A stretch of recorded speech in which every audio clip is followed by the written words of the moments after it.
हरे जय जय राम कृष्ण हरे जय राम कृष्ण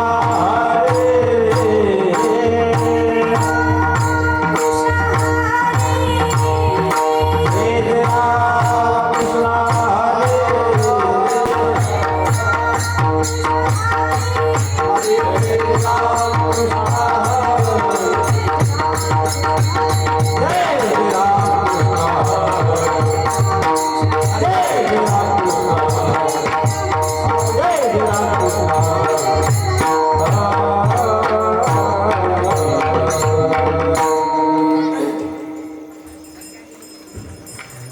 रूपा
Oh,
संत संगतीचे काय सांगू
संगीत विशारद संगीत अलंकार श्री हरिभक्तीपरायण आसारामजी महाराज काटोडे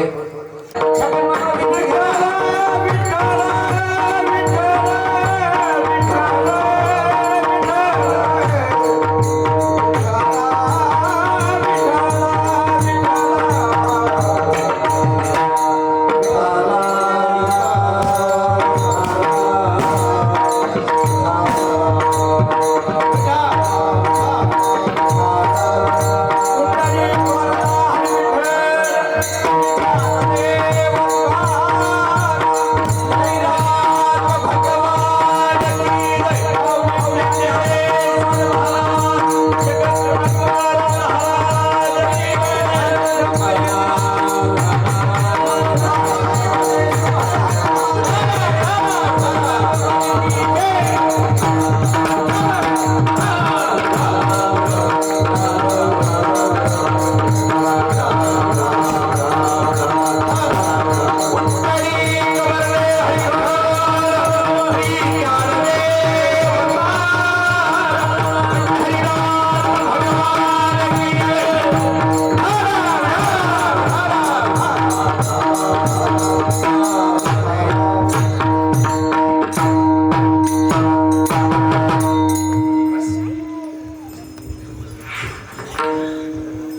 संत संगतीचे काय सांगू सुख, संत संगतीचे काय सांगू सुख, आपणा पारिखे नाही तेथे.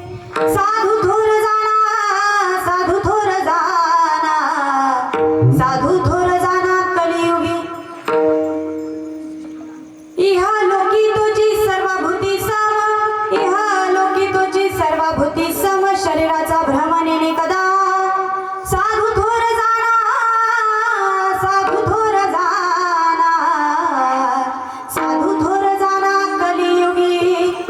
नामा म्हणे गाय दूध एक सार, साधू निरंतर वर्ते तैसा. साधू थोर जाणा, साधू थोर जाणा, साधू थोर जाणा कलियुगी. विठ्ठल विठ्ठल.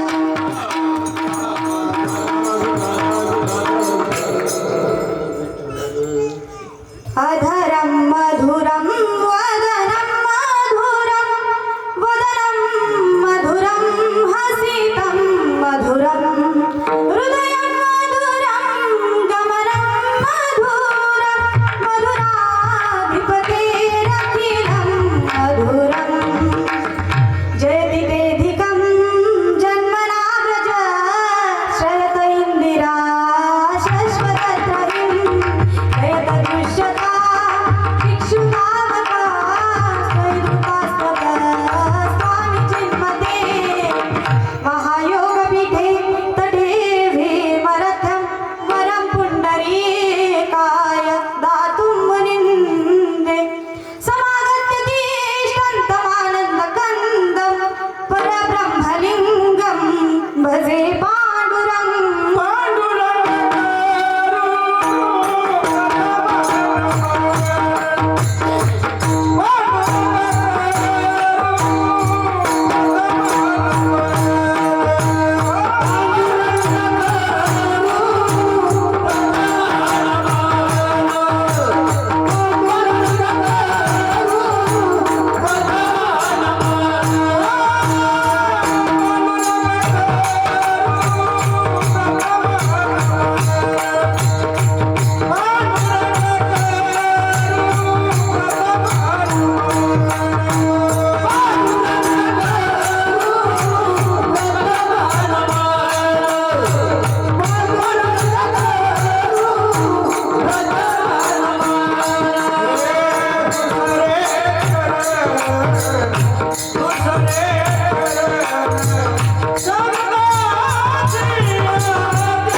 पांडुरंगा करू प्रथम नमन, पांडुरंगा करू प्रथम नमन, दुसरे चरण संतचिया त्यांच्या कृपादाने कथेचा विस्तारू. बाबाजी सद्गुरुदास तुका कलावज्ञ जीवोधरार्थावतारं, कलांकांकते ज्योतिकामोधिवक्त्रं, खलानीशवादापनोदार दक्षं, समाधिस्थ मूर्तिं भजे ज्ञान. ओम नमो ज्ञानेश्वराय. ओम नमो ज्ञानेश्वराय. ओम नमो ज्ञानेश्वराय. ओम नमो ज्ञानेश्वराय. ओम नमो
मंडळी या वारकरी संतांच्या सेवी लागी सेवक झालो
सेवी लागी सेवक झालो तुमच्या लागलो निज चरणा अहो स्वामी तुकया देवा यावरी न करावा भेर विठ्ठल विठ्ठल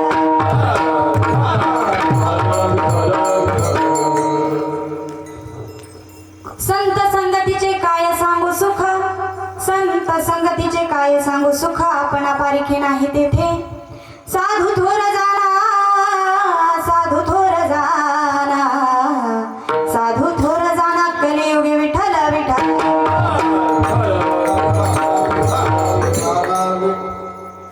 प्रस्तुत प्राप्त प्रसंगी प्राप्त स्थळी प्राप्त वेळी कीर्तन रूपी सेवेकरिता निवडलेला अभंग भगवान पंढरीची पांडुरंग परमात्म्याचे लाडके लढिवा असणारे भक्त भागवत भक्त भक्त शिरोमणी संत श्रेष्ठ नामदेव महाराज यांच्या अभंग गाथ्यातील संतपर प्रकरणातील पहिल्याच 4 चरणाचा उत्कृष्ट असा अभंग जरी कोणाचा तोंडपाठ नसेल तरी देखील सर्वांचा कानपाठ असलेला अभंग आजच्या कीर्तनरूपी सेवेकरिता निवडला विठ्ठल विठ्ठल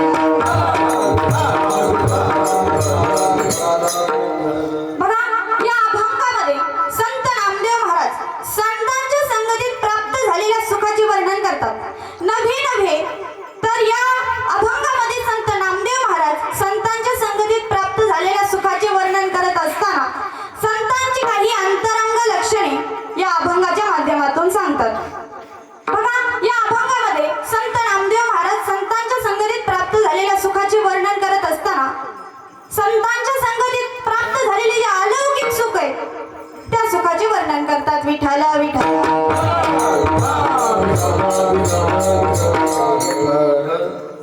बघा कीर्तनाला सुरुवात करण्या अगोदर अल्पसा परिहार द्यायचा तो कसा आता आपल्या या सप्ताहाचे 17 वर्ष पूर्ण होतील बरोबर ना 17च का 17 अहो बोलत चला हो तुम्ही बोलले ना की मला पण बोलायला कसा जरा मूड येतो तुम्ही शांत बसायचं मी बोलायचं तसं काय नसतं तुम्ही पण बोलायचं इथं बोलायचे कोणाकडून पैसे घेतात का हाय का तशी प्रथा आपल्या गावात हा मग बोलत चालायचं विठ्ठल विठ्ठल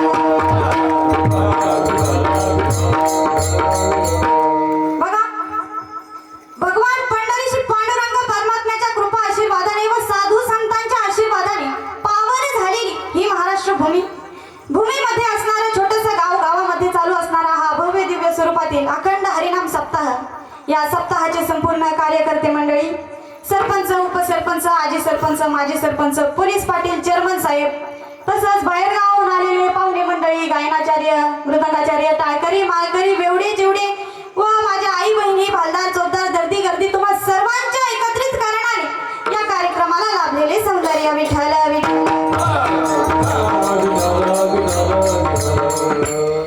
बरं मला सांगा तुम्ही मला ओळखलं का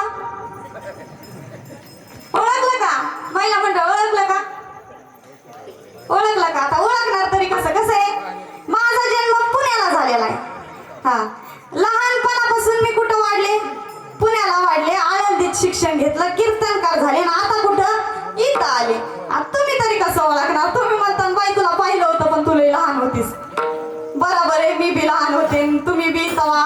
म्हणजे मी बी काय ओळखीत नव्हते माणसं.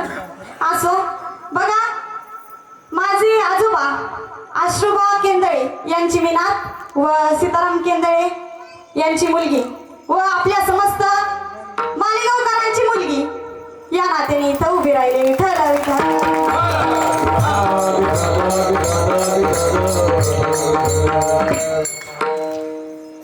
मला असं वाटतं या सप्ताहाचे 17 वर्ष पूर्ण होतील आणि बघा आपल्या सर्वांच्या जीवनामध्ये काहीतरी सुवर्ण योग प्राप्त झालाय.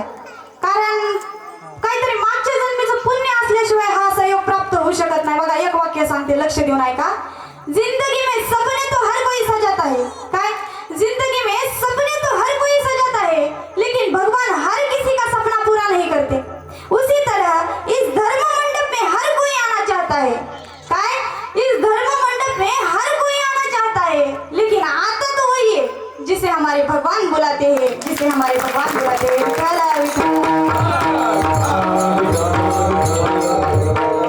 इथं जे आले ना त्यांना माझ्या भगवंतानं बोलवले. आता तुम्ही म्हणाला आम्हाला तर नव्हतं आलं कोणी सांगायला, तसं काही करू नका. इथं जे आले त्यांना माझ्या भगवंतानं बोलवले, जे घरी बसले मी काय पुढचं सांगत नाही. विठ्ठल विठ्ठल. सप्ताहाला आलं पाहिजे महाराज. सप्ताह देवाचा असतोय. नाही बाबा मी त्याच्यावर चिडलोय, मी कसा सप्त्याला जाऊ. नाही बाबा माझे तिचे भांडणं झाले तर मी सप्त्याला काऊन जाऊ. तसं नसतंय. सप्ताह हा देवाचा असतो. इथं जात धर्म पंथ काही मानला जात नाही. इथं एकच धर्म, फक्त आणि फक्त परमार्थ, फक्त आणि फक्त परमार्थ. विठ्ठल विठ्ठल. शास्त्रानुसार सप्ताहाच्या पहिल्या दिवशी भगवंताच्या नामाचं वर्णन करतात, दुसऱ्या दिवशी रूपाचं वर्णन करतात, तिसऱ्या दिवशी संतांचं वर्णन करतात आणि चौथ्या, पाचव्या, 6व्या दिवशी कोणताही अभंग घेतला तरी चालतो. आणि काल्याच्या आदल्या दिवशी मागणी पर अभंग घ्यावा आणि काल्याच्या दिवशी गोकुळी अभंग घ्यावा. त्यानुसार आजचा घेतलेला अभंग हा नामदेवरायांचा आहे आणि यामध्ये नामदेवराय संतांच्या संगतीत राहून काय सुख मिळतं आणि भक्ताचे आणि भगवंताचे काय नाते असते हे आपल्याला समजून सांगतात. विठ्ठल विठ्ठल. आपण जर संतांचे अधिकार पाहायला गेलो, महिला मंडळ नीट ऐका, संतांचे अधिकार जर आपण पाहायला गेलो ना तर माझ्या संत जनाबाई आठवतील. अहो काय अधिकार होता माझ्या संत जनाबाईचा. साक्षात माझ्या भगवान परमात्म्याला शिव्या देवा एवढा अधिकार संपन्न, एवढे अधिकार संपन्न माझ्या संत जनाबाई होत्या. काय केलं होत्या देवाने? साक्षात तिच्या घरी जाऊन जात्यावर दळणं दळले, गौऱ्या थापू लागला. एवढा भगवंत देखील भक्ताच्या भक्तीमध्ये तल्लीन होऊन जातो. काय पाहिजे असतं हो त्याला? फक्त निस्वार्थ भक्ती, फक्त आणि फक्त निस्वार्थ भक्ती पाहिजे असते. बाकी त्याला कशाची अपेक्षा नसते. तो काय करतो? आपल्याकडनं भक्ती घेतो आणि मग आपल्या मनातली जी इच्छा असेल तो आपल्याला देतो. त्याचाही नियमच आहे, घेशी तेव्हा देशी ऐसा असे उदार. त्याचा नियम आहे, आधी घेतल्याशिवाय तो देखील काही देत नाही. शेजारणीला आपण चहा पत्ती काही दिलं, आपण काय तशीच ठेवतो का? बाई तो नेली होतीस ग, संपली दे की मला म्हणतात का नाही? आणि भांड्याला भांड तर लागतच रे बाबा. शेजारणीच्या आधी कवाच लागायचं नाही. हा, शेजारी लय डेंजर असते. पण जाऊ द्या, तो मुद्दा सांगायचा नाही. सांगायचे काय? काय अधिकार होता माझ्या संत जनाबाईचा? इथंच होतो ना? इथंच होतो का? अहो बोलत चला. अहो झोपल्या का काय? बोलत चला. इथंच होतो का? विठ्ठल विठ्ठल.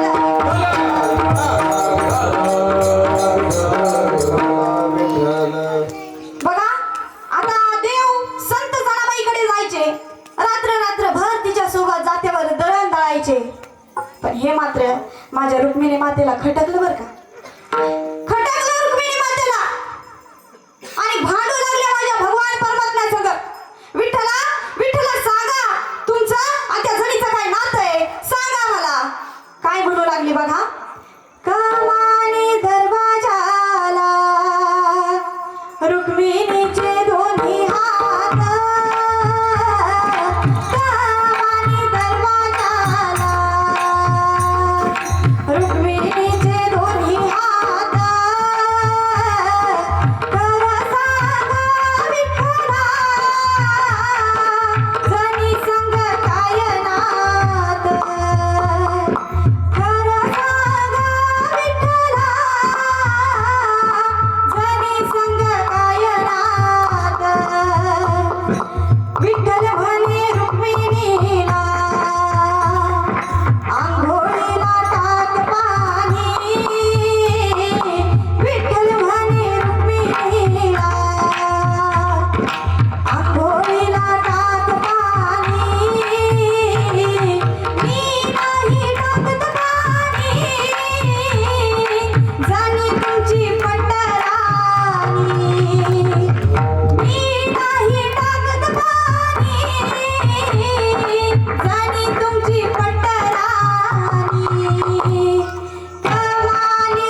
लागलं. पुरुष वर्ग, महिला वर्ग सगळ्यांना काय सांगावं लागलं, हात वर करा आणि टाळी वाजवा. बरं मला सांगा, ते पुण्य मला आहे का? तुमचं तुमच्या पाशीच आहे. ते पुण्य तुम्हालाच आहे. हात वर करा हे सगळ्यांना सांगावं लागलं, पण हात खाली करा हे कोणालाच सांगावं लागलं नाही. बरं जाऊ द्या, कुठं होतो आपण? बोला बरं का, मी इथं झोपन. लवकर बोला, आम्हाला नाही झोप आली, बोला लवकर. कुठं होतो? विठालीने काय सांगितलं? अरे लेक आहे ती आपली आणि आपण तिचे माय बाप आहेत, असं पाप मला लावू नको जणे. रुक्मिणी ती आपली लेक आहे आणि आपण तिचे कोण आहेत तर माय बाप आहेत. आपण तिचा सांभाळ केला पाहिजे. एवढ्या अधिकार संपन्न माझ्या संत जनाबाई होत्या. दुसरं उदाहरण पाहायला गेलं तर आपल्या डोळ्यासमोर शांती ब्रह्म एकनाथ महाराज यांचं चित्र उभं राहतं. अवघा अधिकार होता माझ्या एकनाथ महाराजांचा. साक्षात माझ्या भगवान पंढरीशी पांडुरंग परमात्म्यानं 36 वर्ष चाकरी करावी. ज्याच्या घरी 36 वर्ष चाकरी करावी एवढे अधिकार संपन्न माझे संत एकनाथ होते. आता तुम्ही म्हणाल बरं ताई केली 36 वर्ष चाकरी केली, पण नेमकं काय केलं? द्वारकेची मूर्त द्वारकेची मूर्त एकनाथ घरी.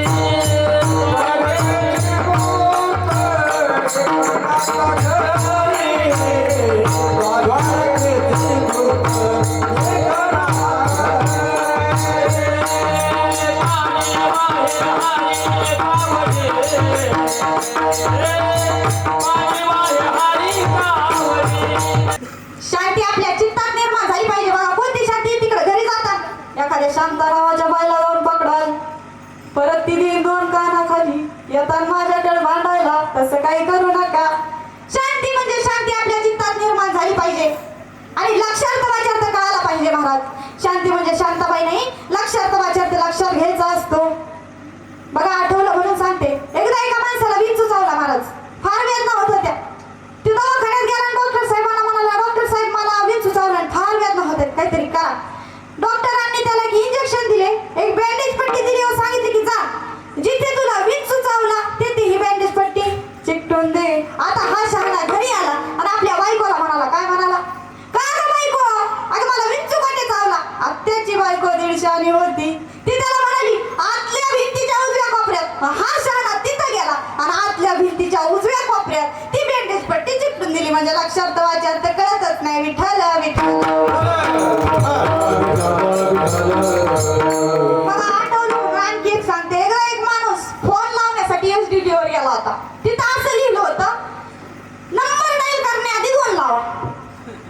नंबर डायल करण्याआधी 2 लावा. लक्षात घ्या बरं का, लक्षार्थ वाचार्थ करणं खूप गरजेचं आहे. नंबर डायल करण्याआधी 2 लावा. या मूर्खाने काय केलं, त्या STD वाल्या मालकाला खाली बोलवलं आणि त्याच्या 2 कानाखाली मारले. मला सांगा तो शांत बसून का? ते मला अरे मूर्खा मला का मारले? त्यावेळेस तो म्हणाला, साहेब तुम्ही तर लिहिलंय हो, नंबर डायल करण्याआधी 2 लावा. म्हणजे लक्षार्थ वाचार्थ कळतच नाही. विठ्ठल विठ्ठल. बघा लक्षार्थ वाचार्थ कळतच नाही. आताच्या सुनांविषयी जर बोलायचं ठरलं ना, बोलू का?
आता.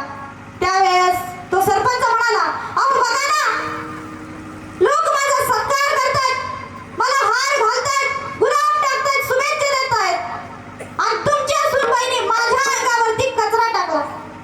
आता सासूबाईंनी सुनबाईला आवाज दिला, गंगू, अगं ए गंगू, अगं तू यांच्या अंगावरती कचरा टाकलास का? आता यात माझी काही चूक नाही आत्या. ज्यावेळेस माझं लग्न होणार होतं त्यावेळेस माझ्या आईने मला सांगितलं होतं की सासूच्या शब्दाचा मान ठेवायचा, आणि तुम्ही पण मला बोललात ना की माणसं बघून कचरा टाक. आता म्हणजे लक्षार्थ वाचार्थ कळावं लागते ना, लक्षार्थ वाचार्थ कळतच नाही. माणसं बघून कचरा टाक, मराठी भाषेच अशी हो. आता बघा, माणसं बघून कचरा टाक म्हणजे माणसाच्या अंगावरती कचरा पडणार नाही याची काळजी घे, असा याचा अर्थ होतो. विठ्ठल विठ्ठल. बघा, सांगू का आणखीन एक दृष्टांत.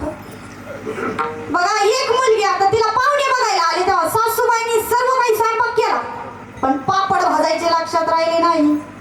पाहुणे जेवायला बसले, सासूबाईला पापडाची आठवण झाली. तिने आताच्या सुनबाईला आवाज दिला, सखू, अगं ए सखू, अगं पाहुणे जेवायला बसलेत ग, हे पापड घे आणि भाजीत बस. आई म्हणली, बघा बरं का, पापड घ्या भाजीत बस. आया शाळेने ते पापड घेतले, घराच्या पाठीमागं मेथीच्या भाजीत जाऊन बसली. पाहुण्यांचे जेवण संपत आले पण पापड काही आहे ना. मग सासूबाई किचन रूम मध्ये गेली, बघितलं तर सुनबाईच फरार होती.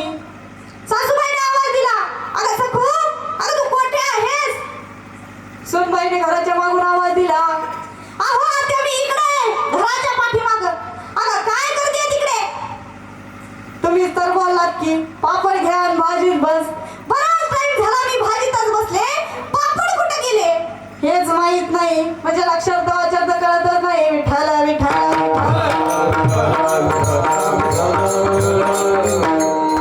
म्हणून बघा, पण प्रत्येकच मुलगी अशी असते असं नाही बरं का महाराज. खरं तर त्यांचं आयुष्य हे त्यांचं नसतंच, म्हणजे ते पूर्णपणे बंधनांनी जखडलेलं असतं. आणि काही काही ठिकाणी पुरीला मारून टाकण्यात येतं का, तर वंशाला दिवा पाहिजे होता पण पोरगी झाली म्हणून मारून टाकण्यात येतं. बघा, एक गोड दृष्टांत सांगते, भाऊ तुमच्या समोर मांडण्याचा प्रयत्न करते.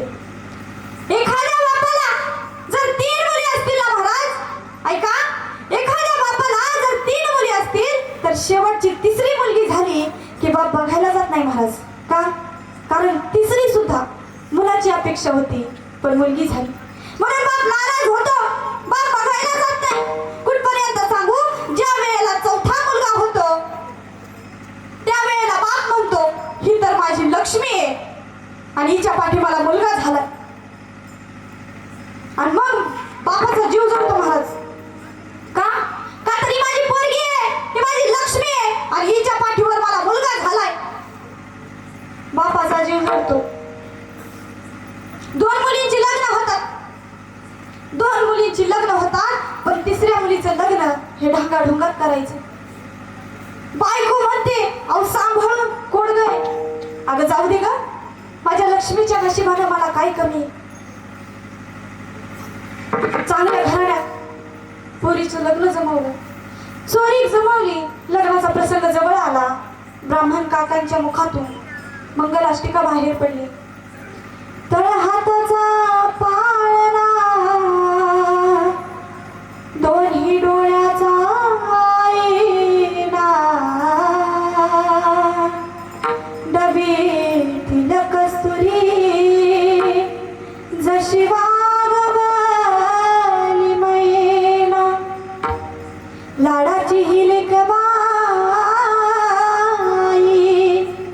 आमची राजकुमारी.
वाट लावलेली पोरगी महाराज बापाच्या पायाखालची जमीन सरकली.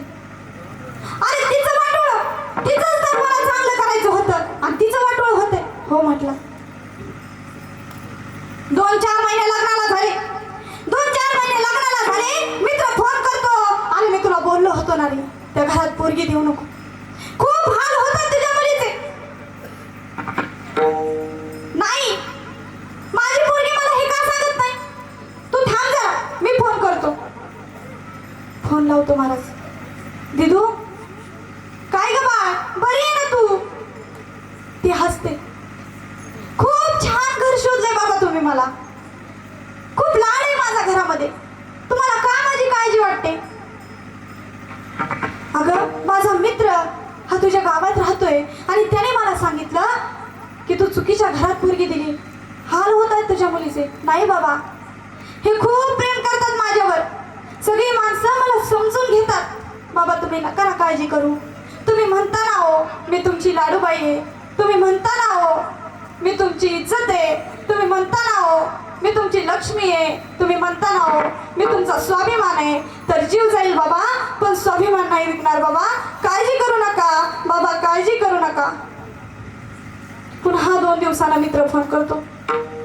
काय रे, अरे पोरगी एवढी जड झाली होती तर विहिरीत ढकलून द्यायची होतीस ना, काय या मूर्खांच्या ताब्यात पोरगी दिलीस?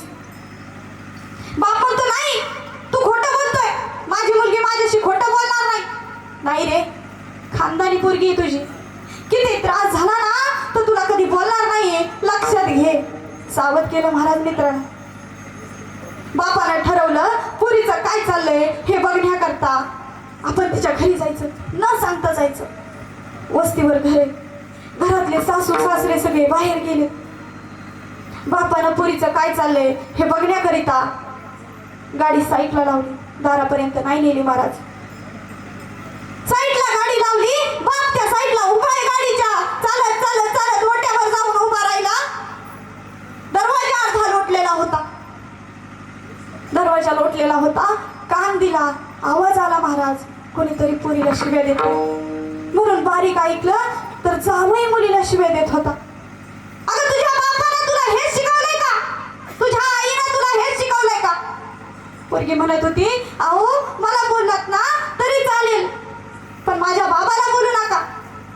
कसाही असला तर तो माझा बाप आहे. कशी असली तर ती माझी माँ आहे, ती माझी आई आहे. तिने मला जन्म दिलाय. असं नका बोलू. खूप लाडात वाढवलंय मला. नाही माहिती हो कसा स्वयंपाक करतात. मला नाही हो माहिती 4 लोक घरी आल्यावर कसं वागतात. माफ करा मला, पण मी हळूहळू सगळं शिकेल. माझ्या आई बापाला बोलू नका. पोरगी आकांत करून रडत होती, पण हा जावई तिला मारत होता आणि बाप त्या ठिकाणी बाहेर उभा राहून सगळं ऐकत होता. महिला मंडळ. बाप म्हणला माझी पोरगी मला हे का सांगत नाही. म्हणून तर त्या बापाला वड म्हटला जातो. म्हणून तर त्या बापाला खांब म्हटला जातो. म्हणून तर त्या बापाला आधार म्हटला जातो. की उभा किती वार वादळ आलं, संकट आलं ना माय बाप, तर तो खांब कधीच निखळत नाही. बाप लेकीचं नातं लई वेगळं असतंय.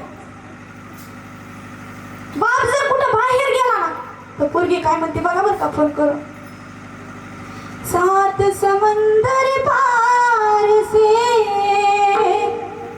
कुड़ियों की बाजार से, 7 समंदर पार से गुड़ियों की बाजार से, अच्छी सी गुड़िया लाना, गुड़िया चाहे ना लाना,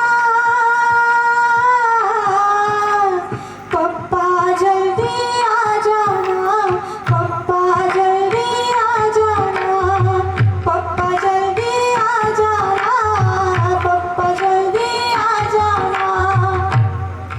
असं ते छोटंसं लेकरू बापाला फोन करून म्हणतं, अहो पप्पा 7 समुद्राच्या पलीकडून बाहुल्यांच्या दुकानातून एखादी बाहुली जरी नाही ना आणली, आणा, नाही जर आणली तरी चालेल, पण तुम्ही लवकर बाबा घरी या. असं नातं त्या बापाचं आणि लेकीचं असतं. बापानं नरड्यात आलेला, कशात आलेला हुंदका पुन्हा हृदयात घालावा, डोळ्यातलं पाणी डोळ्यातच जिरवावं आणि त्याला जोरात खोकावं की जेणेकरून यांना कळावं की बाहेर कोणीतरी आलंय. खोकल्याचा आवाज आला. मारणारा जावई थांबला. महाराज पोरगी पटकन उठून आतमध्ये गेली. बाप बाहेरून आवाज येतोय, जावई बापू, अहो बरे आहेत का? काही काळीच म्हणावं लागेल त्या बापाचं. सगळं माहीत असून देखील तो बाप काय म्हणतो बघा महिला मंडळ, जावई बापू अहो बरे आहेत का? दिदू अगं मी आलोय, अगं बघ ना माझ्याकडं. दिदू अगं मी आलोय, बघ ना पोरी माझ्याकडं. मारणाऱ्या जावईनं बघितलं महाराज बापाकडं, खजील झाला. मोटर चालू करून येतो म्हणला आणि बाहेर निघून गेला. आणि 2 मिनिटापूर्वी, काय 2 मिनिटापूर्वी जी पोरगी मार खात होती ना महिला मंडळ, ती पोरगी तोंड पुसून पदर घेऊन पाणी घेऊन बापाच्या समोर आली आणि कशी म्हणते, बाबा पाणी घ्या बाबा. मला न सांगता आलं बाबा, अहो फोन करायचा ना एखादा, पाणी घ्या बाबा, का चहा करू, का बाबा सरबत बनवू. बापानं पुरीचा हात असा हातात धरावा आणि म्हणावं, कोणत्या मातीची बनलीस ग बाई, कळत नव्हतं ते. 5 मिनिटापूर्वी जी पोरगी रडत होती ती पोरगी खरी आहे का जी पोरगी माझ्या समोर पाणी घेऊन उभी हसतीये ती पोरगी खरी आहे? कळेना महाराज बापाला. बाप पोरीला म्हणाला, दिदू अगं 5 मिनिटापूर्वी जे मी ऐकलं. काय ऐकलं बाबा? अहो तर टीव्ही चालू होता बाबा, जास्त काळजी करू नका. अहो तर टीव्ही चालू होता. कोणत्या मातीची बनलीस तू, कळत नव्हतं ते. कोणची पोरगी खरी आहे कळेना महाराज बापाला. ती म्हणते, अहो तुम्ही जास्त विचार करू नका, हो तो टीव्ही चालू होता, तुम्ही बसा ना. जेवण बनवू का? तुम्ही थांबा बाबा, बसा मी जेवण बनवते. नाही बा, थांबायची इच्छा नाही. पोरगीच खरं काय सांगत नाही म्हणल्यास महिला मंडळ काही ऍक्शन घेता येत नाही. बाप जायला निघाला, थांबवे ना महाराज बापाला. जाता जाता बाप म्हणतो, विठ्ठल विठ्ठल. आणि जाता जाता ते बाप पोरीला म्हणतो, दिदू सांग ना बाळ, खरं काय आहे ग? अगं तू आम्हाला जड नाहीये बाळ, तू जड नाहीये का आम्हाला, सांग ना दिदू खरं काय? अहो नाही हो बाप्पा, काय नाही, जास्त विचार करू नका, जास्त काळजी करू नका बाबा, मी ठीक आहे, तुम्ही काळजी करू नका. बाप जायला निघाला, थांबवे ना महाराज बापाला. बाप गाडीपर्यंत जाऊन उभा राहिला. पोरगी हळूच म्हणते बाबा आणि टाटा करण्याचा प्रयत्न करते. बळच हसते महाराज, बळच हसणं लई कठीण असते. बळच हसते आणि टाटा करण्याचा प्रयत्न करते. बाप गाडी जवळ जातो आणि दिदीला खुणावतो, दिदू इकडे. खुणावल्यानंतर पोरगी पटपट पावलं टाकत बापापाशी गेली. काय झालं बाबा? दिदू तुझ्या आईनं जर मला विचारलं की माझी पोरगी कशी आहे तर मी तुझ्या आईला काय सांगू ग बाळ? आईला जर मी बोललो की मी दिदूकडे गेलो होतो तर तुझी आई मला विचारेल ना की माझी पोरगी कशी आहे, तिचं नातेनं कसं आहे, काय सांगू बाळ मी तुझ्या आईला? पोरीनं उत्तर दिलं, ऐका बाबा, माझ्या आईला सांगा माझं जगणं हे कोपऱ्यात आलेल्या कळीसारखं. ज्याला कळ आली ना महाराज त्यालाच कळत, कुणाला बी नाही कळणार. कोपऱ्यात आलेली कळ जशी असते ना तसं माझं जगणं आहे. सांगा माझ्या आईला, कळेल माझ्या आईला. बापाला भाषा नाही कळाली महाराज. आणि मायलेकीचं नातं वेगळंच असते बरं का. सगळे सुख दुःख जर कोणाला सांगत असेल ना ती तिच्या आईला सांगते बरं का. ती आई पण पुरीला काय म्हणते बघा, उभ्या उभ्या आड राती येऊन जागले की, उभ्या उभ्या आड राती येऊन जागले की, तिथं आता सुरू असल उन्हाचा कहारा, इथं आता पिकली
अशी ती आई आपल्या मुलीला म्हणते.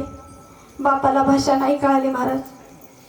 बापाला ठरवलं, कळलंय काय झालंय, चुकलो आम्ही, पण आता ती काही बदलण्याची गोष्ट नाही बाई. बापाला ठरवलं मला रडायचंय, पण हायवेला जाऊन जमणार नाही.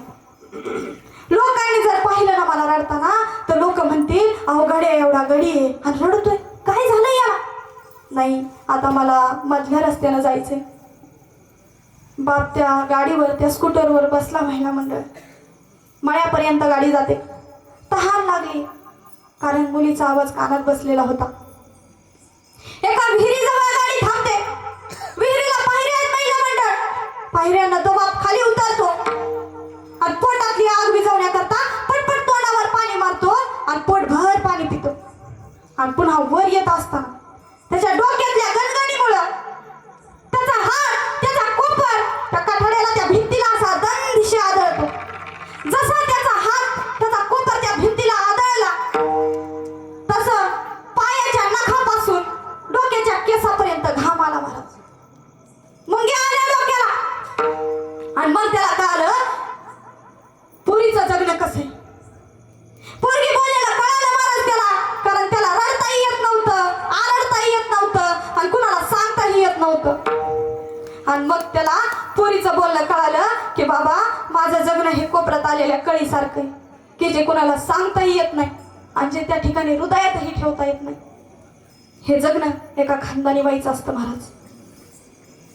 अहो, स्त्री म्हणजे आपला नाहीये. एखादा त्रास कितपत सहन करावा. झुक जाओ, वारंवार झुक जाओ, पण एक क्षण असा येतो की रुक जाओ. तिथं थांबलं पाहिजे महाराज. म्हणून मी सांगेन प्रत्येक स्त्रीला, अहो आपली मुलगी स्वतःच्या पायावर उभी राहिली पाहिजे.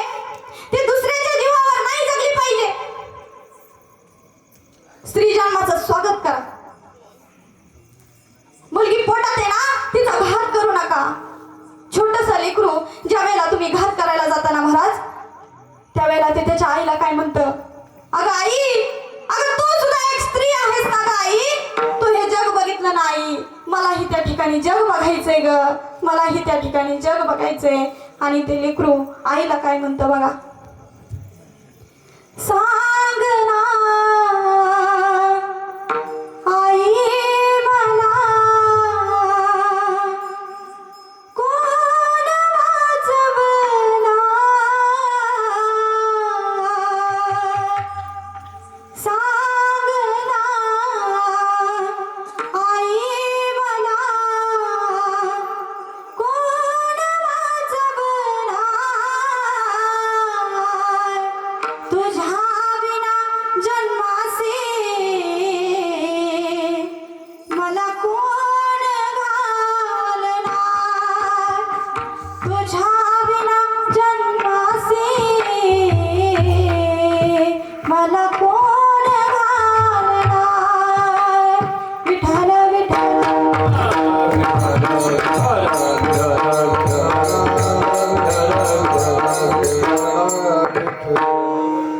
बघा कुठं होतो आपण, कुठं होतो.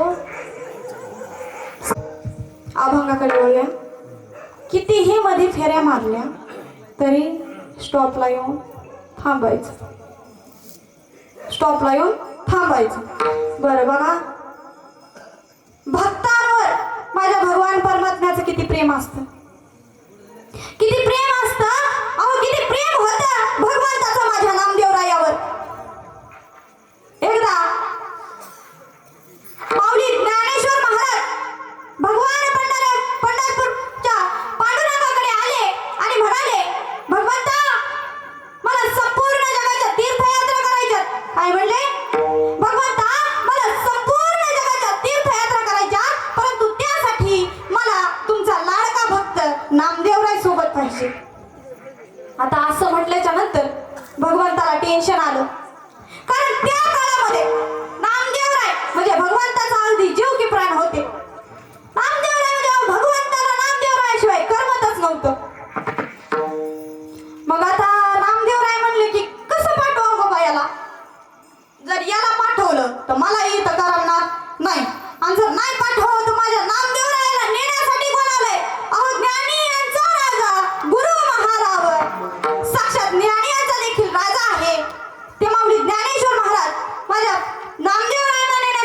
आहेत त्यांना नाही कसं म्हणायचं. आता तुम्हाला पारमार्थिक भाषेत जर समजत नसेल तर व्यावहारिक भाषेत समजून सांगते बघा. एक मुलगी होती, तिचं लग्न झालं आणि तिचा चुलता हा हायकोर्टामध्ये जज साहेब होता. कोण होता? बोलत चला, कोण होता? जज साहेब होता. हायकोर्टामध्ये जज साहेब होता. मुलीचं लग्न झालं आणि मुलीच्या घरच्यांना ठरवलं. आज कोणता सुने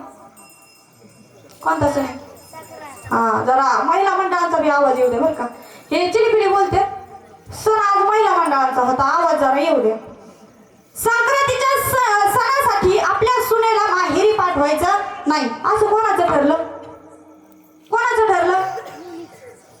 मुलीच्या सासरकडच्यांचं ठरलं की संक्रांतीच्या सणासाठी मुलीला माहेरी पाठवायची नाही असं ठरलं.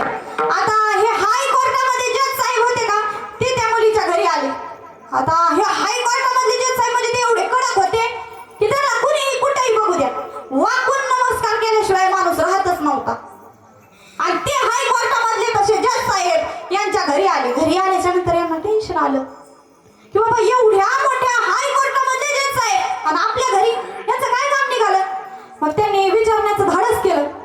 आधी सगळ्यांनी प्रणाम केला आणि विचारण्याचं धाडस केलं की तुम्ही एवढ्या मोठ्या हायकोर्टामधले जज साहेब, तुम्हाला तर कोर्टात लई कामं असतात आणि मग तुम्ही ते सगळी कामं सोडून इथं का, म्हणजे कोणत्या कामासाठी आले?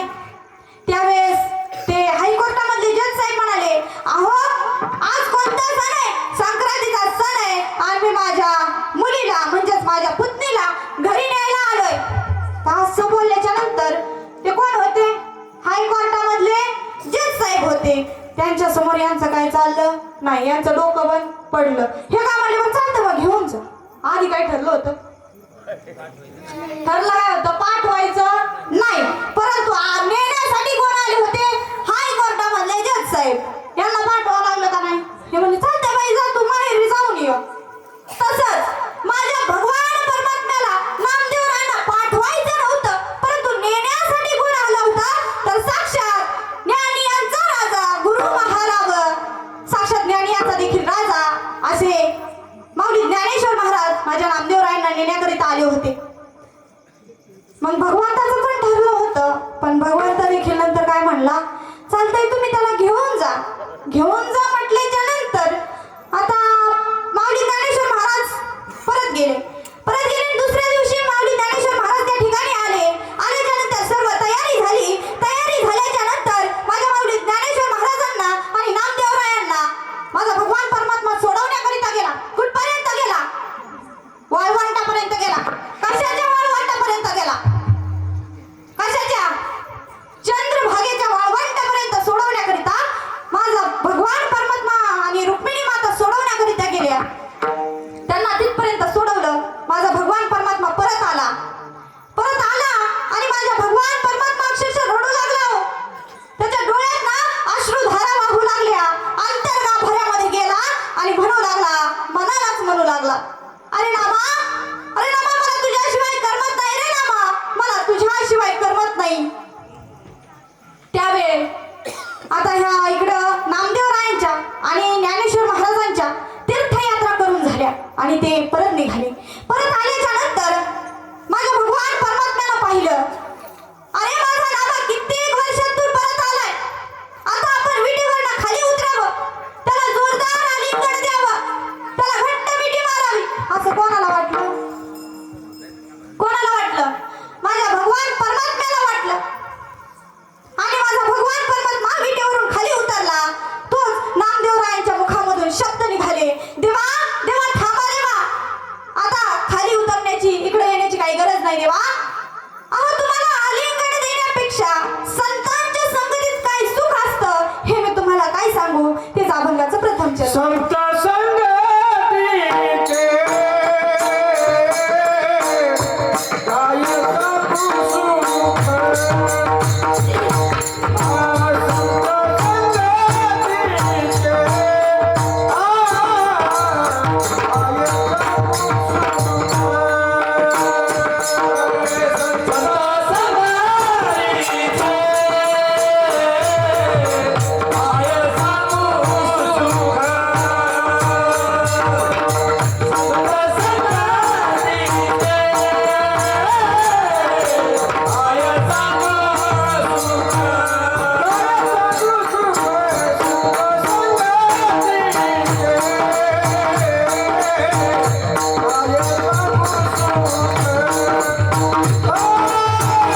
संत संगतीचे काय सांगू सुख आपण पारिखे नाही तेथे आपल्यासारखं नाही बरं का.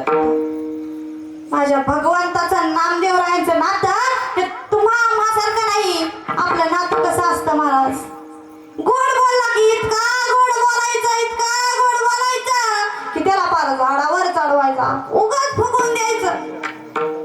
आणि एकदा का भांडण झालं, खाल्लेलं पिल्लेलं दिलेलं घेतलेलं चटून करून काढायचं.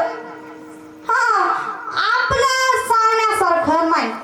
हा सोप्या आणि सरळ भाषेत एवढा अधिकार माझ्या नामदेवरायांचा देखील होता.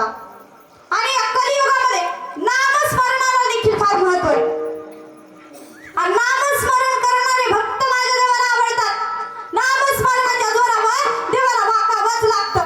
माझी शबरी माता भिल्ल समाजाची होती, पण तिने एवढी भक्ती केली की देवाला यावंच लागलं. शबरी माता मातंग ऋषीच्या आश्रमात लहानाची मोठी झाली. मग एक दिवस मातंग ऋषींचा अंतकाळ जवळ आला. मातंग ऋषी शबरी मातेला म्हणाले, शबरी अगं मी खूप लांबच्या प्रवासाला जाणार आहे. त्यावेळेस शबरी माता म्हणाले की प्रभू अहो तुम्ही गेल्यावर मी काय करू, मी लहानपणापासून तुमच्या आश्रमात वाढले, मी तुमची भक्ती करत वाढले, आणि तुम्ही जरी आश्रमात राहणार नसाल तर मी इथं राहून काय करू. असं म्हटल्याच्या नंतर मग मातंग ऋषी म्हणाले, शबरी तू फक्त आणि फक्त प्रभू रामचंद्रांचं नामस्मरण कर, कारण त्यांच्याशिवाय इथं दुसरा कुणीच येणार नाही आणि येऊही शकत नाही. त्यावेळीची ताकद होती बरं का महाराज तेवढी, दुसरा कोणी येऊही शकत नाही. मग तेव्हापासून शबरी माता प्रभू रामचंद्रांची वाट बघू लागल्या. रोज सकाळी उठल्या की आपल्या केसाने रस्ता झाडायची, बागेत जाऊन सुंदर फळे फुले आणायची. आता आपल्या केसाने रस्ता का झाडायची, तर माझ्या प्रभू रामचंद्राचे पाय कोमल आहेत, त्यांच्या पायात काटा पडू नये म्हणून आपल्या केसाने रस्ता झाडायची आणि म्हणायची, जब मेरे राम जी का आवन होगा, शबरी के कुटियों का पावन होगा. जब मेरे राम जी का आवन होगा, शबरी के कुटियों का पावन होगा. मेरे राम जी का आवन होगा, शबरी के कुटियों का पावन होगा. जब मेरे राम जी का आवन होगा, शबरी के कुटियों का पावन होगा. जब मेरे राम जी का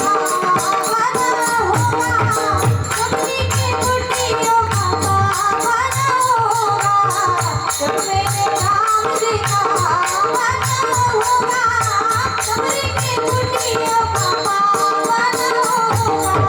जब मेरे राम जी का आवन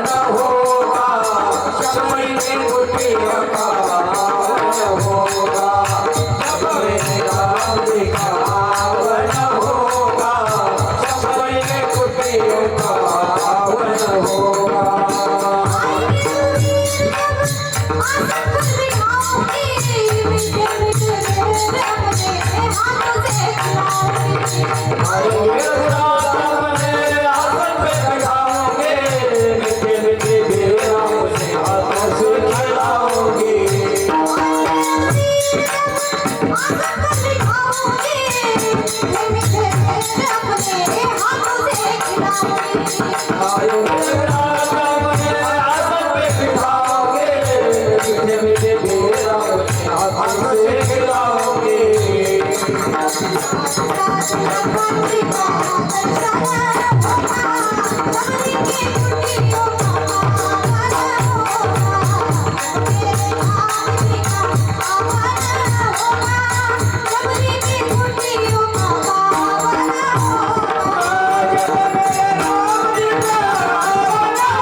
आपल्याला आयुष्य किती 100 मध्ये 100 जगतात का अल्प आहे. हो माझ्या शबरीमध्ये ना प्रभू रामचंद्राची 72,000 वर्ष वाट बघितली. एक दिवस प्रभू रामचंद्र लखनजीला म्हणतात, प्रभू लखनजीला म्हणतात की आपल्याला आपल्या मातेला भेटायला जायचे आहे. त्यावेळेस लखनजी प्रभूंना म्हणाले की आपल्या सुमित्रा, कैकेयी, कौशल्या या 3 माता सोडून आपली 4थी माता कोणती? त्यावेळेस प्रभू लखनजीला म्हणतात, या मातेने फक्त आपली 14 वर्ष वाट बघितली, परंतु ज्या मातेने आपली जन्मजन्माची वाट बघितलेली आहे तिला भेटण्याकरिता जायचे आहे. हे दोघे जण गेले. त्यावेळेस माझ्या शबरी मातेचं नामस्मरण सुरू होतं. श्रीराम जय राम जय जय राम, श्रीराम जय राम जय जय राम. श्री राम जय राम जय जय काही काही बोला म्हणत नाही. श्री राम जय राम जय जय राम. श्री राम जय राम जय जय राम. श्री राम जय राम जय जय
वा वा वा एकदा गायनाच्या साठी आता पकवाल झाल्या दादासाठी एकदा टाळ्या. तुम्ही परत सुंदर टाळ्या वाजवल्या बरं का. तुमच्यासाठी पण एकदा टाळ्या. खरंच मनापासून छान वाजवल्या, आवडलं बरं का. हा अशा टाळ्या वाजवत चला, आम्हाला प्रतिसाद देत चला, म्हणजे कसं आम्हाला बी बोलायला जरा बरं वाटतं आणि तुम्हाला बी ऐकायला जरा बरं वाटतं.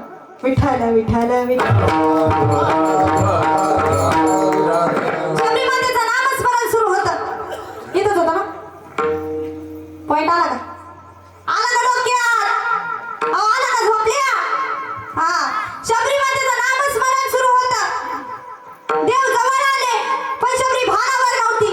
देवानं तिला हलवले, शबरी भानावर आली. गुरुदेवाचे शब्द आठवले की मी गेल्यावर या आश्रमात प्रभू येणार. शबरीचा आनंद गगनात मावेना. देह भान विसरली. एका एका डोळ्यातून 2-2 धारा वाहू लागल्या. हजारो वर्ष चिंतन केलं की प्रभू आल्यावर हे करीन ती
त्यांचे महादेव पण गेले. आता ते भोळे बाबा ते गेले का काय काय सांगता येते. बरं सोमवार गेला की त्याच्यासोबत भोलेनाथ पण गेले. आला कोणता वार? मंगळवार. मंगळवारचा कोणता देव? आता देवीचं गाणं घ्यायचं जरा अवघड झालेलं बरं का कीर्तनात. कसं होतं, महाराज मस्त गाणं घेतात आराध्याची गाणी महाराज घेतात. आमचे मृदंगावाले दादा तर हाय तुफान उग कडक वादन करतात. लगेच एखादी आहा आहा आहा आहा आहा आहा अर तसलं म्हणल्यास मग ते आहा आहा करीत पुढे येतील. मी माग तरी कुठवर जाणार तर पाहिजे. त्याच्यापेक्षा आरेदेची गाणी काय घेत नाही बाबा. थोडक्यात सांगते, मंगळवार आला की ह्यांची देवीची भक्ती सुरू होते.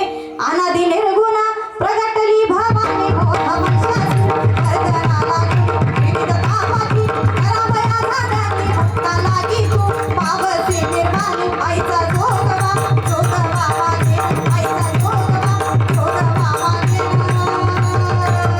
वा वा वा किती सुंदर वाजवलं. मी म्हणलं ना आता असं कडक वादन झालं. एखादी जर आली रे बाबा पुढं दिली एखादी काना खाली आम्ही बसू ना खाली अवघड होत असते बाबू. विठ्ठल विठ्ठल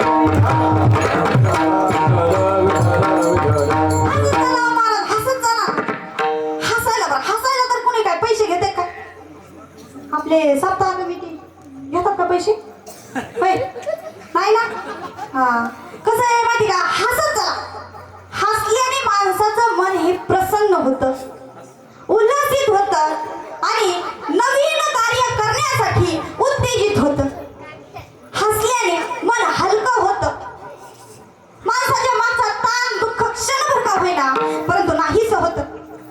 एक सांग का, हसणारे माणसं हे मोकळ्या मनाचे असतात आणि गालातली गालात हसणारे तुमचं तुम्ही ठरवा. मी काय बोलत नाही. विठ्ठल विठ्ठल बघा, अशा प्रकारे यांची भक्ती असते. मंगळवार गेला की मंगळवार सोबत देवी सुद्धा जाती आणि आला बुधवार की त्याच्या सोबत विठ्ठल पंत देखील येतात.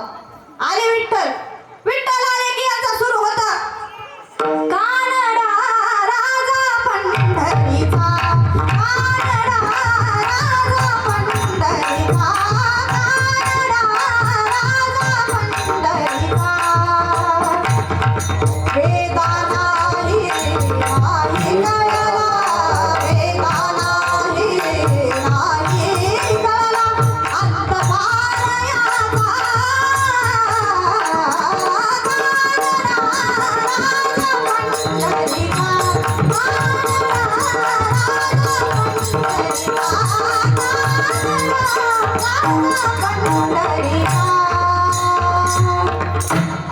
अशा प्रकारे बुधवार आला की विठ्ठलाची भक्ती सुरू होते आणि बुधवार गेला की त्याच्यासोबत विठ्ठल देखील यांचे गेले. विठ्ठल गेले, बुधवार पण गेला. आला गुरुवार आला की दत्ताची भक्ती आमची सुरू होते. मन लागो रे माझे गुरु भजनी, मन लागो रे माझे गुरु भजनी. बघा, गुरुवार गेला की दत्त देखील गेले. आला शुक्रवार आला की संतोषी माता की जय. बोला की भगवंताचं नाव तरी घ्या की तुम्ही. संतोषी माता की, संतोषी माता की. आता पुरुष वर्ग, संतोषी माता की, संतोषी माता की. आता स्त्रिया, संतोषी माता की. पुरुष वर्ग 2 मिनिटं. संतोषी माता की. संख्या जास्त आहे राव आपली. आवाज येऊ द्या की तसा. जेवण आलात तुम्ही? आलात का? हा, संतोषी माता की. जेवण आलात का विचारायचा प्रश्नच नाही. आपला असा असते आधी फोटोवर मग भेटू. हा, पोटाच्या बाबतीत गैरवर्तन चालणार नाही. आधी आम्हाला 4 वाजता जेवण मिळेल का? पंगत असेल का? काय असेल बरं खाण्यासाठी? आम्ही 4 वाजता येतो, जेवण करतो आणि 9 वाजता कीर्तनाला येणं झालं तर येतो, नाही तर घरीच गोदडे घेऊन झोपतो. असे आपले संत मंडळी बरं. कुठं होतो आपण? शुक्रवार गेला की संतोषी माता पण गेल्या आणि लगेच येतो शनिवार आला की आपल्या हनुमंतराय. अरे बापरे, मंदिरच बघा किती मोठे. लगेच हनुमंतरायाची भक्ती सुरू करते तो. हे दुःख भंजन मारुती नंदन, हे दुःख भंजन मारुती नंदन.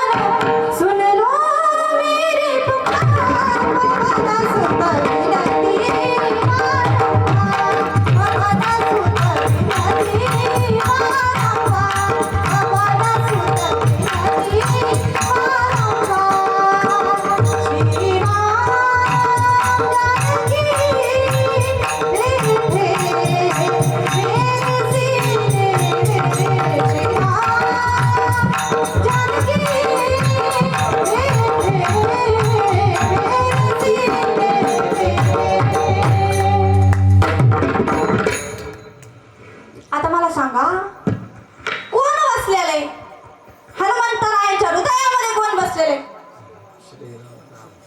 राम बसलेले काय अधिकार असेल माझ्या हनुमंतरायांचा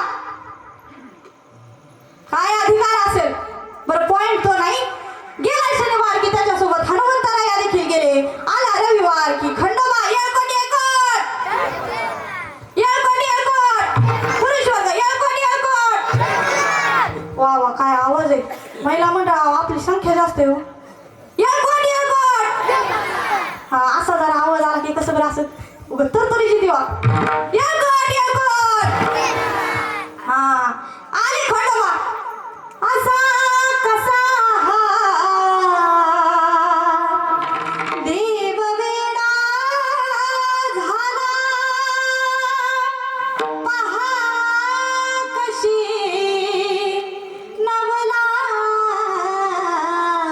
नवलाई शिवावतारी तुझी पार्वती आरतीचही बाणोबाय देवाधिपती कशी हरली त्याची मती एक मनात इच्छा होती कधी होईल रंगीत खंडोबाची कारभारी झाली बाणो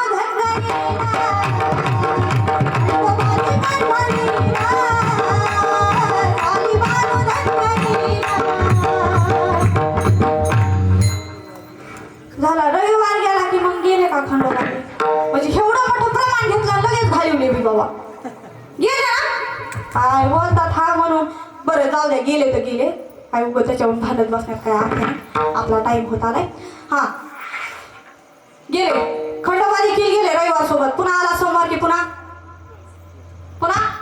महादेव पण अशी भक्ती काहीच कामाची नाही अशी भक्ती करणाऱ्यांना काहीच साधन होत नाही बघा एक फार गोड दृष्टांत सांगते भाऊ तुमच्या समोर मांडण्याचा प्रयत्न करते एकदा दोन भक्त जहाजाने प्रवास करत होते आता दोन्हीही भक्तच आहेत त्यातला एक हिंदूचा आहे आणि एक मुस्लिमचा आहे आणि दोन्हीही जहाजाने प्रवास करते आता त्यांच्यावर अचानक एक संकट ओढवलं आता संकट माणसावर आल्यावर माणसाला कोण आठवतं तुम्हाला आठवते वाटतं खरंच म्हणजे आठवतो बरं माणसावर संकट आलं की माणसाला देव आठवतो त्यांना देखील देव आठवला आता त्यातला मुस्लिमचा जो होता त्याने आपल्या अल्लाचा धावा सुरू केला अल्लाह अल्लाह अल्लाह अल्लाह अल्लाह मुझे बचाव अल्लाह मुझे बचाव त्याचं आपलं चालू झालं आणि जे हिंदूचं होतं त्याने एवढ्या गडबडीत विचार केला की आपले किती देव आहेत आणि आपण कुणाची भक्ती करायची तेवढ्या गडबडीत त्याने विघ्नहर्ता गणपतीचा धावा सुरू केला गान चतुराय गान प्राणाय गानांतरात्मने गानो सुखाय गानवंताय गानो सुख मनसे गुरुपूजिताय गुरुदैवताय गुरुकुलस्थायिने गुरुविक्रमाय गुह्यप्रवराय गुरुवे गुणगुरवे गुरुदैत्यगलच्छत्रे गुरुधर्म सदाराध्याय गुरुपुत्र पवित्रात्रे गुरुपाखंड खंडकाय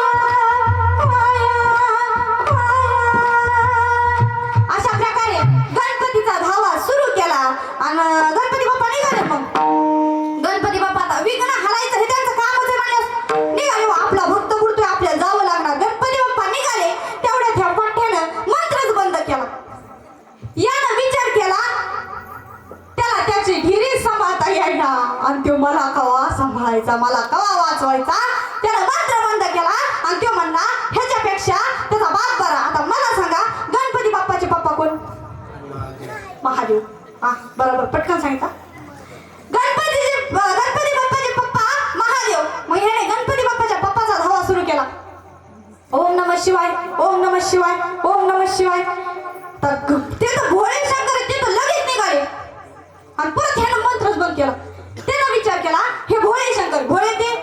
राहणार. आपल्याला का वाचवायचे? यानं मंत्र बंद केला. यानं विचार केला याच्यापेक्षाचा मित्र बरा. आता मला सांगा, भगवान शंकराचा मित्र कोण? भगवान विष्णू, बरोबर का? हा, भगवान शंकराचा मित्र कोण? भगवान विष्णू. ह्यानं भगवान विष्णूचा धावा सुरू केला आणि इकडे भोलेनाथ निघाले होते. पार्वती मातेने पाहिलं म्हणले, ए अहो कुठे? असाच असतो का आवाज? बरोबर खरंय बोलते कुठं? तसं म्हणल्याच्या नंतर भोलेनाथ म्हणाले, अगं अगं माझा भक्त बुडतोय ग, त्याला वाचवायला चाललोय. अहो ते गिऱ्हाईक तुमचं नाही, तुमच्या मित्राचं आहे, नीट बघा. अहो वाचा खाली. असं म्हणल्याच्या नंतर काय चालतंय वे? भोळे शंकर बसले खाली. खाली बसले आणि तवर इकडे याच्या नाका तोंडात पाणी गेलं महाराज. ह्याच्या नाका तोंडात पाणी गेलं आणि इकडे जो मुस्लिमचा होता त्याचा आपला अल्लाह अल्लाह अल्लाह अल्लाह चालूच होतं. त्याचा अल्लाह अल्लाह बी त्याला घेऊन गेला बी आणि हो तिथंच मेला बी. विठाला विठाला.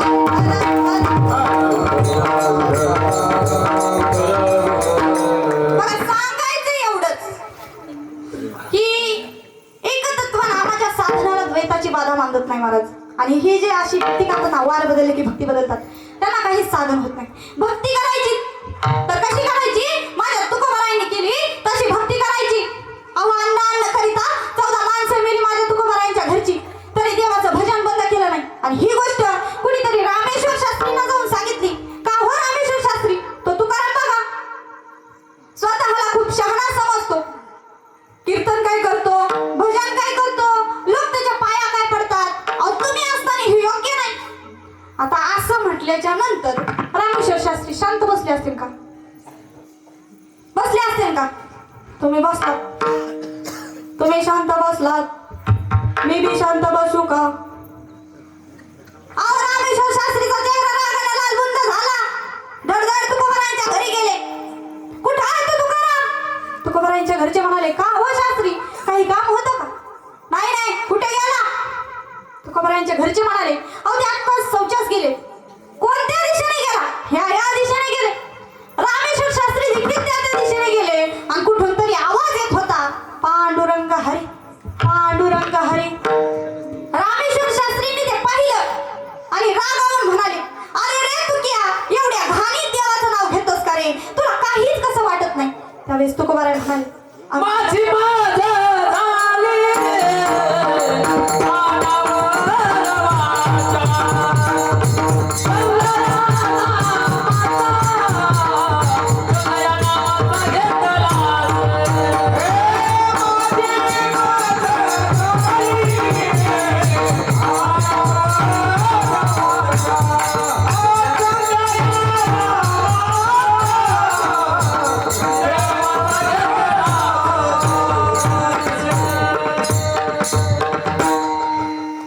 माझी मजा झाली या नाबरवाच्या, छंद या नामाचा घेतला असे. तुकाराम महाराज म्हणतात, अहो मी घेत नाही त्या देवाचं नाव. माझ्या जिभेला सवय तशी झाली आणि ती आता काही माझं ऐकत नाही. ती वाचा अनावर झालीये. म्हणजे एवढे भक्तीचं वेळ तुकोबारायांना होतं. भक्ती करावी तर तशी करावी माय बाप. आपली भक्ती कशात जमाय मला सांग बर. जर जीव धरून बाहेर ओढली तरी आतून आवाज जर विठ्ठल विठ्ठल येत असेल तर आपली भक्ती कशात जमाय? कशात जमाय? आपली भक्ती आहे का सांगण्याच्या योग्यतेची? आहे का मायबाप? तुम्हीच सांगा. आपली भक्ती सांगण्याच्या योग्यतेची आहे का? नाही ना महाराज. अशी भक्ती करावी लागते. काय सांगितलं मी आधी? माझ्या भगवंताला नामस्मरण करणारे भक्त आवडतात. आणि दुसरी गोष्ट म्हणजे माझ्या देवाला गळ्यामध्ये पवित्र तुळशीची माळ घातलेली देखील आवडते. हेच अभंगाच्या चरणामध्ये एक सांगतात नाथ महाराज, तुळशी माळ गळा गोपी चंदन टिळा हृदयी कळवळा वैष्णवांचा. महाराज म्हणतात की ज्याच्या गळ्यामध्ये तुळशीची माळ आहे ना, तो भक्त मला आवडतोय. म्हणून प्रत्येकाने आपल्या गळ्यामध्ये पवित्र अशी तुळशीची माळ घाला. तुम्ही म्हणता महाराज काही येडे झाले का काय? आपल्याला रोज लागतंय काय ते तुम्ही समजून घ्या. आम्ही बोलत नसतो. हा बरं, तरी पण महाराज पवित्र अशी तुळशीची माळ आपल्या गळ्यात असली पाहिजे. प्रत्येकाच्या कपाळाला गोपीचंदन टिळा असला पाहिजे. अहो काय आहे गोपीचंदन टिळा? गोपीचंदन टिळा म्हणजे गोपीच्या पायाखालची धूळ आहे आणि ती आपल्या कपाळावर धारण केली पाहिजे. मला सांगा, कीर्तनात बसलेल्या किती लोकांच्या गळ्यात तुळशीची माळ आहे? हात वरती करा. महिला मंडळ जरा जास्त येत आणि पुरुष वर्ग आहेत बर का, पण आहेत. बर मला सांगा, इथं बसलेल्या किती लोकांच्या कपाळाला गोपीचंदन टिळा आहे? आता म्हणतात गरज आहे का विचारायची? मला गरज आहे, तुम्हाला आहे का नाही माहित नाही.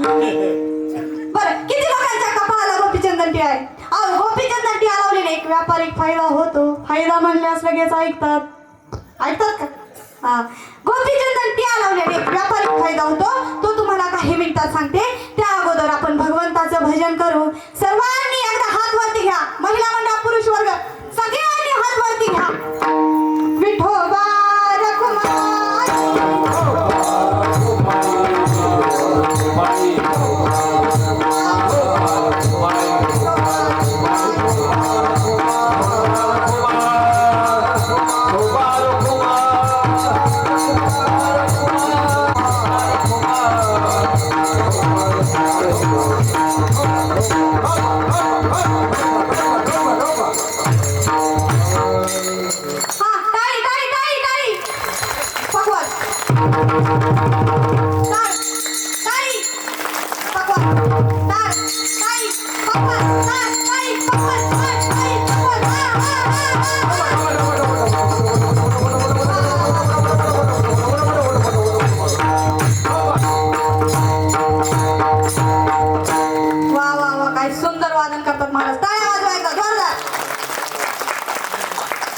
आपल्याला वाटतं पाकिट बी घेते, पण तिथं तसं घासावं लागतंय. रोज पाठ उठावं लागतंय. बरोबर ना महाराज? बोट फुटूस तवर वाजवावं लागतंय. बोल पाठ करावे लागते. ते तरी काय साध आहे का महाराज? अहो बोट फुटत येतो, रक्त होतंय हाताचं आणि तवा कुठं ही कला जाऊन हातात येते. त्यामुळं एकदा महाराजांसाठी जोरदार टाळ्या. वा टाळ्याचा आवाज आला बरं का महाराज. पटलं वाटतं बोलणं. विठ्ठल विठ्ठल. आता बघा, गोपीचंदन टिळा लावल्याने एक व्यापारिक फायदा होतो. तो तुम्हाला सांगते. जरा कान टवकारून ऐकतात बर का. फायदा म्हणल्यावर ऐकतात. हा, तसं काय ऐकत नाही. महाराज निस्तेत हसवीत होते. घरी जाऊन चर्चा सुरू होते. बरं जाऊ द्या, ऐका. एक फायदा होतो. एक वकील त्याला एका साधकाने सांगितलं की बाबा तू गळ्यामध्ये पवित्र अशी तुळशीची माळ घाल. तो म्हणला नाही ना, मला नाही जमणार घालायला. मला का? नाही, मला कोर्टात जावं लागतं ना. अरे बाबा तू छोट्या मण्यांची घाल, शर्टच्या आतमध्ये झाकून राहील. बरं म्हणलं चालते, घालतो महाराज. दुसरी गोष्ट, तेवढ्यावरती थांबले नाही. ते म्हणले तू पवित्र असा गोपीचंदन टिळा, गोपीच्या पायाखालची धूळ मांडली जाते ना, तो गोपीचंदन टिळा तुझ्या कपाळाला लाव. मला नाही, आता एवढा मोठा गोपीचंदन टिळा मला जमणार नाही, कारण मला कोर्टात जावं लागतं. मग महाराज म्हणले अरे जर तू स्वतःच्या कपाळावर गोपीचंदन टिळा लावला नाही तर रोज सकाळी उठल्या कोणाच्या तरी कपाळावरचा गोपीचंदन टिळा बघत जा. ते म्हणले मग चालतंय. आपल्या घरासमोर जे कुंभार काका राहतात ना, आता कुंभार म्हणल्यावर कपाळाला गोपीचंदन असणार. ते म्हणले बरं घरासमोर जे कुंभार काका राहतात ना, त्यांच्या कपाळावरचा गोपीचंदन टिळा मी पाहत जाईल. आता काय झालं, हा वकील एक दिवस उशिरा उठला आणि कुंभार काका माती आणण्यासाठी शेतात निघून गेले. हा उठला, डोळे चोळीत कुंभार काकाच्या घरी गेला. दाराची कडी वाजवली, आतून आवाज आला, कुंभार काका माती आणण्यासाठी शेतात गेलेत. असं म्हणल्याच्या नंतर डोळे चोळीत ढेकळा तोडीत शेतामध्ये गेला. शेतामध्ये गेल्याच्या नंतर आता नेमकं काय झालं लक्ष देऊन ऐका. मेन मुद्दा इथंच आहे. शेतात गेला. आता कुंभार काकांना एक सोन्याचा हांडा सापडला. काय सापडला? सोन्याचा हांडा. ह्यो कशाला गेलता? गोपीचंदन टिळा पाहायला गेला होता आणि त्यांना काय सापडला होता? सोन्याचा हांडा. ह्यो गेला लागूनच म्हणू लागला पाहिला रे पाहिला. कुंभार काका घाबरले. त्यांना वाटलं काय सोन्याचा हांडा बिनाच पाहिला. बाबा त्यांना घाम आला ना ते म्हणले बाबा यातला निम्मा तू घे आणि निम्मा मला दे पण कालवा काय करू नको. आता मला सांगा ह्याला दुसऱ्याच्या कपाळावरचा गोपीचंदन टिळा पाहिला तर याला निम्मा हंडा सोन्याचा मिळाला आणि जर याने स्वतःच्या कपाळावर गोपीचंदन टिळा लावला असता तर ह्याला पूर्ण हंडा सोन्याचा मिळाला नसता का. विठ्ठल विठ्ठल.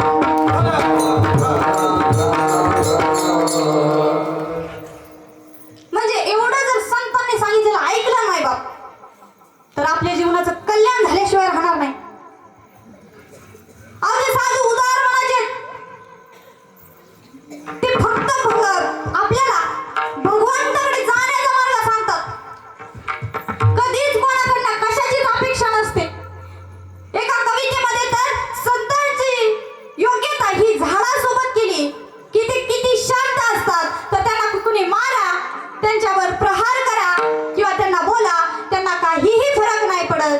त्यांचं कुणी कौतुक केलं तरी त्यांना काही वाटत नाही आणि कुणी त्यांची निंदा केली तरीही त्यांना काही वाटत नाही. असे माझे संत आहेत ते थोर आहे आणि ते थोर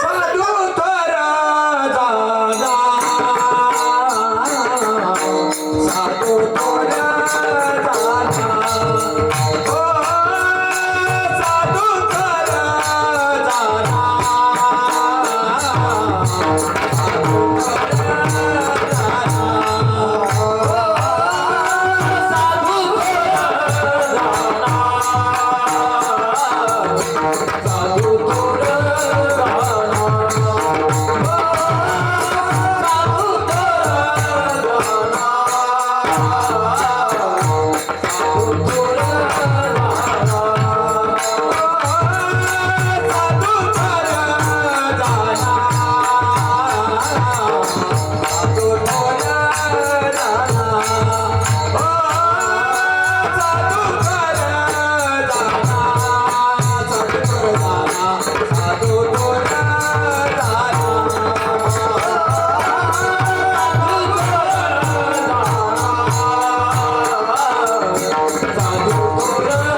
साधू थोर जाना साधू थोर जाना कलियुग आहे महाराज.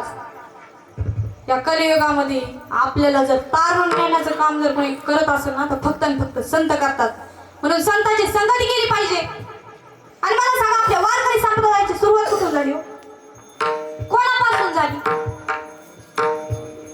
बोलत चला कोणापासून झाली. नामदेवरायांपासून नाही ज्ञानेश्वर महाराज पासून नाही तर महादेवापासून सुरुवात झाली. महादेवापासून सुरुवात झाली. बघा पटवून देते म्हणजे लक्षात येईल. एकदा महादेव वारीला जायला निघाले आणि जाता जाता पार्वती मातेने पाहिलं आणि त्यांनी अडवलं. अहो कुठे चाललात. भोले बाबा म्हणाले माझ्या पांडुरंगाच्या आषाढी वारीला चाललोय मला पण यायचंय. असं म्हणल्याच्या नंतर भोले बाबा म्हणाले अगं ते लय लांब आहे अगं तू दमशील तू नको येऊ. नाही मला यायचंय. असं म्हणल्याच्या नंतर मग भोले बाबा म्हणाले ठीक आहे बा चल.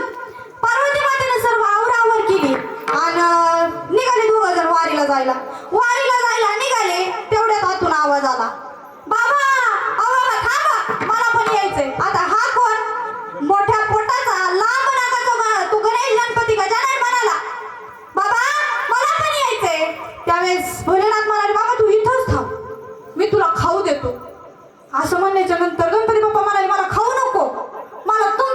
यायचे. आता असं म्हणल्याच्या नंतर पार्वती माता म्हणायला येतंय ना लेकरू, येऊ दे ना, लहानपणापासूनच संस्कार लागतील ना. बरं भोलेनाथ म्हणाले बरं चालते घेऊ, पण याला घ्यायचं कसं. मग पार्वती माता म्हणाले घ्या की आपली 4 व्हीलर होते त्या काळात. 4 व्हीलर बरोबर ना, महिला मंडळ होती का? अहो महिला मंडळ यांची 4 व्हीलर कोणती? नंदी. नंदीवर बसून वाखरीच्या तळ्यापर्यंत आले. तिथं 80 वर्षाचा म्हातारा व 25 वर्षाचा तरुण वाजवीत अशा धुंद होऊन नाचत होते. पार्वती माते ते पाहिलं, डोक्यालाच हात लावून खाली बसले. नाही मी नाही येत म्हणले, वा पुढे लय गर्दी दिसते काय नाचत आहे. हो नको लय चेहराची, मी काय पुढे येत नाही. ते म्हणले अरे मी तुला आधीच म्हणलो होतो बाबा तू येऊ नको. म्हणलो होतो का नाही तू येऊ नको. बरं आलीस ना, आता जाऊ दे तू इथंच बस, मी पुढं जातो. मग भगवान शंकर आणि गणपती बाप्पा वारीला जायला निघाले. चंद्रभागेमध्ये स्नान केले, पुंडलिकाचे दर्शन झाले आणि पांडुरंगाच्या दर्शनासाठी वारीला लागले. वारीला लागल्याच्या नंतर आता या महादेवानं काय केलं, आपला नंदी सुद्धा कशाला वारीत घाला, याला नंदी देखील वारीत घातला. मग वारकरी ओरडू लागले ना. आणि तुकाराम महाराज काय सांगतात, तुका म्हणे वारेकरी अधिकारी मोक्षाचा. महादेव म्हणाले नंदी बाबा तू इथंच थांब, नाहीतर हे वारकरी आपला खाली झेंडा आणि वर दांडा केल्याशिवाय राहणार नाही. मग नंदीला मारुतीच्या मंदिरासमोर ठेवलं आणि गणपती बाप्पा आणि महादेव वारीला जायला निघाले. प्रथम नामदेव पायरीचे दर्शन झाले आणि पांडुरंगाच्या दर्शनासाठी वारीत लागले. आतमध्ये डोकावून पाहिलं तर मुंगीलाही पाय ठेवण्या इतकी जागा नव्हती. मग महादेव म्हणाले बाबा तू इथंच थांब, आतमध्ये खूप गर्दी आहे, मी काय करतो दर्शन घेतो लगेच वापस येतो. बरं तसं गोड बोलून त्यांना थांबवलं. ते थांबले एका देवळात. हे गेले. पांडुरंगाने पाहिलं की साक्षात भगवान परमात्मा शंकर महादेव माझ्या भेटीसाठी आले आहेत. पांडुरंगाने विटेवरून खाली उडी मारली आणि भगवान शंकर आपल्या डोक्यावर धारण केले. तुम्ही आजही पंढरपूरला गेलात तर पहा भगवान परमात्म्याच्या डोक्यावर भगवान शंकराच्या आकाराची टोप आहे. आणि तुम्हाला मगाशी मी सांगितलं की भगवान शंकर हे कसे भोळे दैवत आहेत. कसे भोळे दैवत. किती भोळे, त्यांच्या भोळेपणाचं उदाहरण सांगते बघा. रावण कोण होता? रावण ब्राह्मण होता. ते ब्राह्मण रावण म्हणतो पण ब्राह्मण होता. त्याच्यासारखी भक्ती सुद्धा कोणी केली नाही. महादेवाने सोन्याची लंका स्थापन केली. आपण काय म्हणतो सोन्याची लंका कोणाची? रावणाची नाही, महादेवाला बांधली होती. महादेवाने लंका स्थापन केली आणि वास्तू शांतीच्या पूजेसाठी रावणाला बोलवलं. रावणाने एवढ्या सुंदर प्रकारे पूजा पार पाडली की महादेव त्याच्यावर प्रसन्न झाले. भोळे शंकर लगेच प्रसन्न झाले आणि म्हणाले बोल बाबा मी तुझ्यावर प्रसन्न आहे, तुला काय पाहिजे सांग. असं बोलल्याच्या नंतर आता रावण हुशार होता. त्यानं थोडा विचार केला आणि म्हणाला महादेव एक बोलू का? मला हा चालते बोला ना, मला ही तुमची सोन्याची लंका देऊन टाका ना. विचार करा, एवढं बोलल्याच्या नंतर देखील महादेवाला काहीच वाटलं नाही. महादेव म्हणले चालते ना घे. हसत त्यानं महादेवानं ती सोन्याची लंका रावणाच्या हाती सोपवली आणि म्हणून तेव्हापासून ती लंका ही रावणाची झाली आणि रावण हा निस्सिम भक्त झाला. कोणाचा? महादेवाचा. आणि त्याने शिवतांडव रचले, ज्याला आपण आज ते रावण रचित शिवतांडव असे म्हणतो. ते कोणते ते आपण पाहू. जटाटवी गलज्वल प्रवाह पावित असतले गरे विलंबिता भुजंग तुंग भालिकम डमट डमट डमट डमन निनाद वट्ट भर्वयं चकार चंड तांडवं तनूतुन शिवम जटाकटाह संभ्रम भ्रमण निलिंप निझरी विलोल वेज वल्लरी विराजमान मूर्धिनी धगत धगत धगत ज्वलल ललाट पट्ट पावकी किशोर चंद्रशेखरे रति प्रदीक्षणं मम धराधरेन्द्र नंदिनी विलास बंधु बंधु रघुरति नंद संतति प्रमोदमान मानसे कृपा कटाक्ष धोरणी निरुद्ध दुर्धरा पदी क्वचित् दिगंबरे मनो विनोद मे तु वस्तुनि जता भुजंग पिंगल स्फुरत् फणामणि प्रभाकरं कुंकुम द्रव प्रलिप्त दिग्वधूमुखे मदान्ध सिंदूर स्फुरत् त्वगुत्तरीय मेदुरे मनो विनोदमद्भुतं बिभर्तु भूतभर्तरी. ओम नमः शिवाय. सदाशिवं भजाम्यहं ओम नमः शिवाय. सहस्रलोचनं प्रबुद्ध शेषलेख शेखर प्रसोन धोल धोरणे विधुसराग्र पीठभु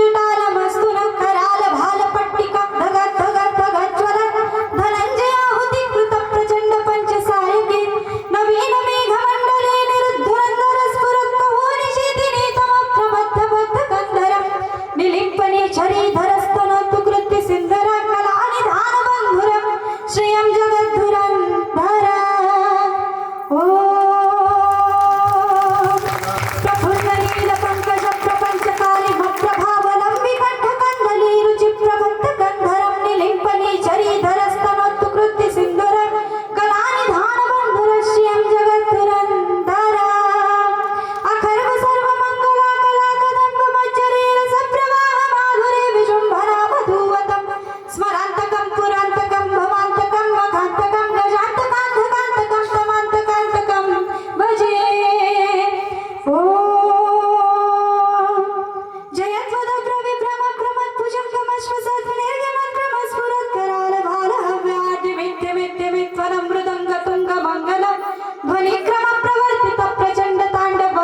शिव स्पृशत विचित्र तल्पयोर भुजंग मोक्ति कसरजोर गरिष्ठ रत्न लोष्टय सुरत्ति पक्ष पक्षयो त्रिनारविंद चक्षुषो प्रजामहे महेन्द्रयो समं प्रवर्तयन् मनः कदा सदा शिवं भजे ओम नमः शिवाय हर हर हर हर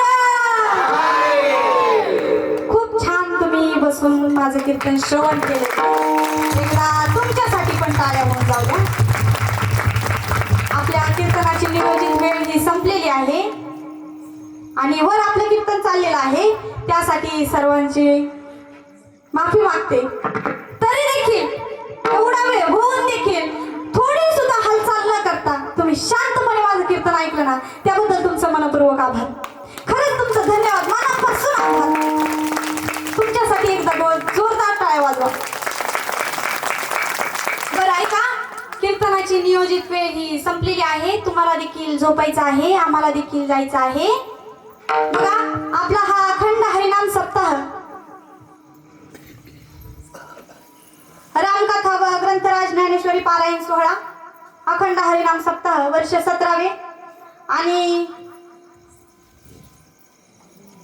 हबप रामेश्वर महाराज मते शहाजहानपूर लोणी आणि प्रल्हाद महाराज फटांगडे यांच्या मार्गदर्शनासाठी खाली चालू आहे ना वाटतं हा आणि गायनाचार्य सर्वश्री हबप प्रल्हाद महाराज फटांगडे कल्याण महाराज देवळकर आसाम महाराज काटवडे भगवान महाराज उबाळे भास्कर महाराज लांडे अनंत महाराज गाडे व गावकरी भजनी मंडळ मृदंगाचार्य हबप मृदंग विशारद बाजीराव महाराज काळे आपलं काय नाव महाराज हा सर आमचे हे दादा यांनी देखील खूप छान मला पखवाजाची साथ दिलेली आहे त्यांच्यासाठी एकदा जोरदार टाळ्या बघा कीर्तनात आहे ना सगळ्यात मेन पॉइंट आता सगळ्यात मेन पॉइंट पखवाजवादक दादा होते मी कीर्तनकार होते गायनाचार्य होते सगळे तुम्ही श्रोते मंडळी होते माईक सिस्टीम नसते तर काही मेगा साऊथ फाडायचं होतं होय त्यामुळे त्यांच्यासाठी जोरदार टाळ्या झाल्या पाहिजे जोरदार कडकडाट